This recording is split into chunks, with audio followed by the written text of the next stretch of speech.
Hey guys, how's it going? Butler TCG here, and today I wanted to bring you my Dragon Link deck profile that I've been working on pretty intensely these last few days, especially. Before I begin, though, I wanted to give a huge shout out to Shinping. He helped me learn some of the basics of the deck, and Mike Thomas in particular as well. He's helped me learn a lot in the last few days. I've been really just working on making sure I play the deck correctly and I have all the lines of play pretty well recognized and down. So huge shout out to them for that, and especially to Mike. He's been working really closely with me on the deck, so I just wanted to make sure I stated my appreciation for that. So I guess first, why Dragon Link? The deck is, in my opinion, the most powerful deck currently in the game. It was arguably the most powerful deck last format at multiple points, and this format is no different. It lost nothing on the recent Forbidden Limited list and actually just gained a high amount of viability thanks to the banning of Block Dragon and the Machine Tuners getting banned as well. So because of that, and just the quality of the cards that are being played in the Dragon Link deck, I decided to give it a shot, and I've been working pretty hard at it myself. So first, we'll go over the starters. There's 20 starter cards in this deck, because it's 60 cards. So you have to play a high number of starters. So first, you've got 3 Chaos Space, 3 Dragon Shrine, 3 Starleash Seifert, 3 Black Metal Dragon, 3 Quick Launch, and then 1 copy of 1-for-1, 1 Foolish Burial, and 3 Rocket Tracer. So these are all just your highest quality starters. The top row is the highest quality, starting from Chaos Space going over. These are all essentially 1 card to like 1.5 card starters, which is ideal. So that gives you, with the 20 starters, that gives you an 87.9% chance, which rounded up to 88% chance to open up with one of these in your opening 5 cards. That is essentially the same as playing a lower number of starters in the 40 card version of the deck. It still gives you one basically 9 out of 10 games, which is what you're looking for. To go over the quality of some of the starters too, I would say the lowest quality starter in the whole engine would be Black Metal Dragon, and that's because it only serves a role as a starter, whereas the rest of these can be starters and extenders. Black Metal Dragon is purely a starter card, and that makes it have the lowest quality of all the starter cards. However, cards like Chaos Space, Dragon Shrine, Seifert, they can all be starters and or extenders, which is really good because that gives you a lot of flexibility, and that's, for me, what screams like play this deck. Is the ratios are really strong. The extenders and the starters are all very high quality and serve multiple roles, and that's what you're looking for. Historically, in the best decks in the game have all had cards that fulfill multiple roles. From there, we've got our extenders, and so first you've got 1 White Dragon Wyvern Burster, 1 Black Dragon Collapse Serpent, 3 Noctovision Dragon, 1 Supreme King Dragon Darkworm. Then each of the rockets that I play 1 Recharger, 1 Magna, 1 Synchron, 1 Absolrouter, of course, each of the Rose Dragons, 3 World Legacy Guard Dragon, Monster Reborn, Boot Sector Launch, Dragon Ravine, Phalanx, Divine Lance, and then this is a reactive extender, but you've got an Omni Dragon Brotar. So I don't need to discuss Brotar. These are just for the combo with Romulus, which I can showcase combos later on. But those only serve as extenders. But what's really cool here is that most of these cards can actually serve as starters as well. Noctovision cannot, because it's only an extender. But each of the rockets can be a starter or an extender. Darkworm can be either or. Each of the Rose Dragons can be. World Legacy Guard Dragon can turn any normal summon into an extender as well. And cards like Dragon Ravine fulfill both roles in that if you open it and you need to search for a rocket, it's a starter. Or if you want to put a Dark Worm in the graveyard, it's a starter. But later on in the combo, it can be an extender by putting a dragon in the graveyard that you want to use there, which is ideal. The Rose Dragon package, I think, might be better when you're playing blind game 1 than the Violon Cube package. I do side Violon Cube and Smoke Grenade, but I like the Rose Dragons in that they're engine cards. They're dragons, which is very important, and they're also darks. So that's why you see those in the main deck as opposed to Violon Cube and Living Fossil or Smoke Grenade. Those could also be played. Really quick though, I wanted to discuss. I don't think I really need to talk about Noctovision, but Noctovision is actually just one of. I mean, I'll discuss it really quick. Noctovision is one of the.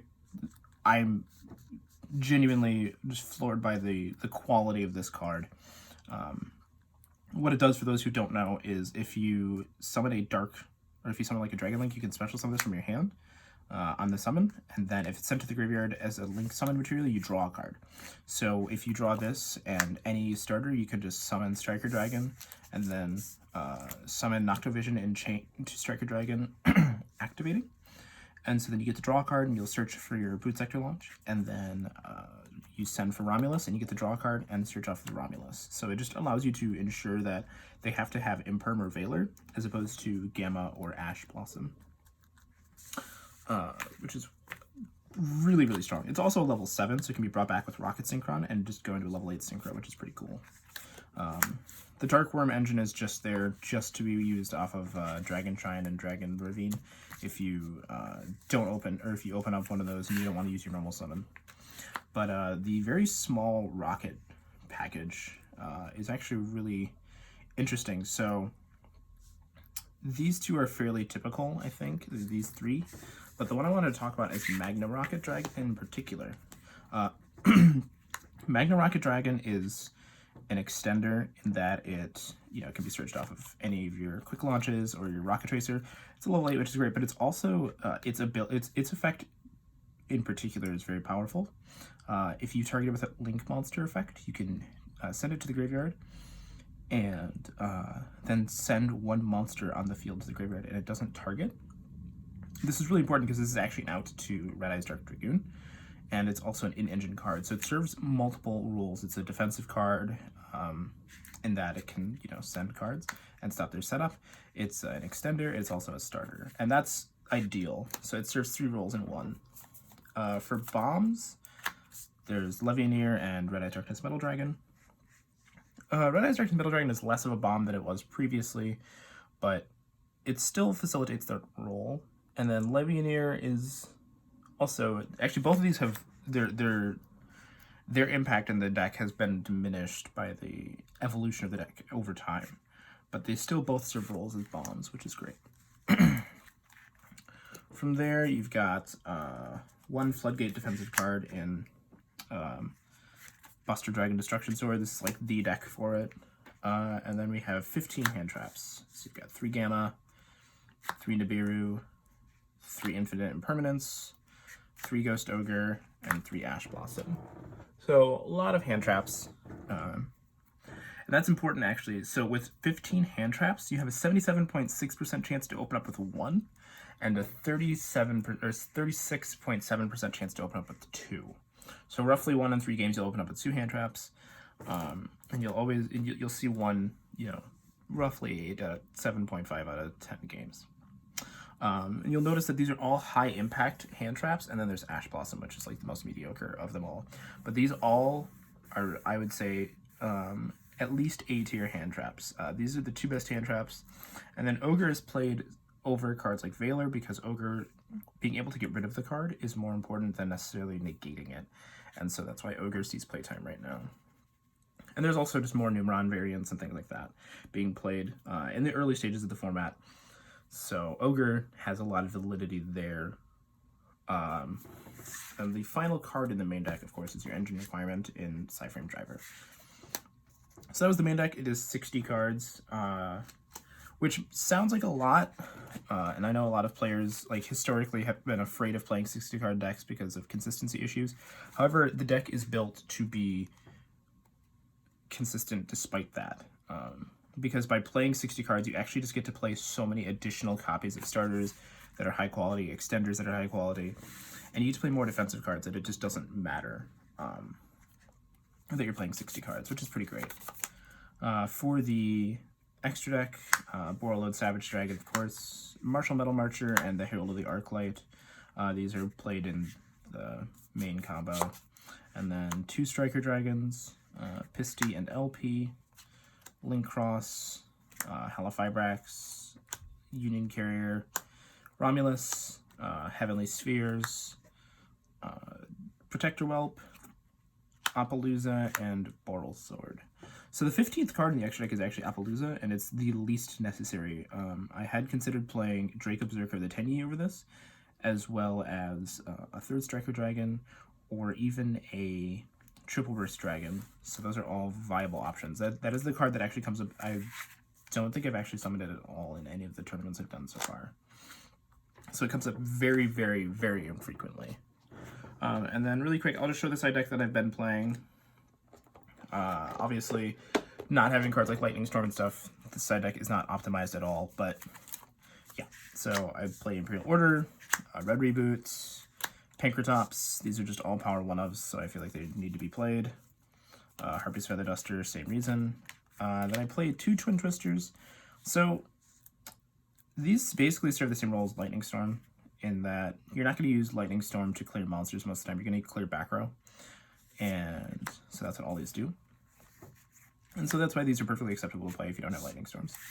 I'm a big proponent of the idea that if you're playing the most powerful deck, which I feel like if you're playing this deck, you're playing the most powerful deck, you just want to side deck cards that allow you to play for the most part.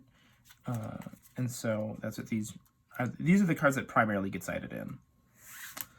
Because as long as you can play, you can win, because your deck has a much stronger engine than most other decks. Then I decided 3 Dark Ruler no more, and then 3 Droll and Lockbird. This is actually for the mirror match primarily, and the invoked decks. You just shotgun Droll on like the first search in either of those decks, and you can usually get there pretty successfully, which is really great. So that's what those are for. And then Dark Ruler no more is just to break boards. But board breakers in general actually are very weak right now, because every deck can hand loop you in some way. And so that's why those typically aren't correct to play right now. And then I side Scarlet Red Dragon Archfiend for when I go into time in my remote duels, Violon Cube, and the Smoke Grenade of the Thief, because this engine goes in over the Rose Dragons when you're going first, and these are ideal for that. So I think that's really it, guys. I'm happy to go over... I guess I'll just go over really quick. Part of what I was referring to in my card rolls video is, you'll notice I had mentioned cards, that you're looking for like cards of high quality that serve multiple roles, and that's what you're looking for in good cards and good decks typically, is most of the cards within a role can flex their roles. So if you look here, all 3, 6, 9, 12, 15, 17 of these starters can be starters or extenders, which is ideal. And then if you look at the extenders, even a lot of the extenders can be starters as well. Like each of the rockets could be a starter if you needed. Absorouter Dragon can be a starter with certain cards. Same with the Supreme King Dragon Darkworm, that could be a starter as well. Noctovision Dragon is a fantastic extender. It's also a defensive card. If you set a card and they go to target it, you can banish this to stop it from being targeted, and it can't be targeted for the rest of the turn. So it can be defensive in that sense. Rose Dragons can both be starters if needed in fringe scenarios. Same with Dragon Ravine. And I mean, even Phalanx in theory can be a starter. Like if you just needed to normal summon, you could just normal summon Phalanx and make a link, which is pretty great. And then you'll also notice too that a lot of these cards can also serve as like reactive extenders. So Quick Launch is a fantastic reactive extender. And then Magna Rocket can also be defense in that sense too. Like it could be a reactive defense as opposed to just like a proactive one. And then even the bombs can be extenders too in certain scenarios. Like if you needed to summon Levianeer and banish 3 lights to keep going, you can do that. That's perfectly acceptable. And that's what we're looking for when you're looking to play a deck competitively, is you want it to be very flexible. So you can see that within the deck. If anybody has any questions or anything down below, let me know, and I will be happy to answer those. Otherwise, if anybody wants to see combo videos or anything like that, I'm also happy to do those. And other than that, have a great day, guys.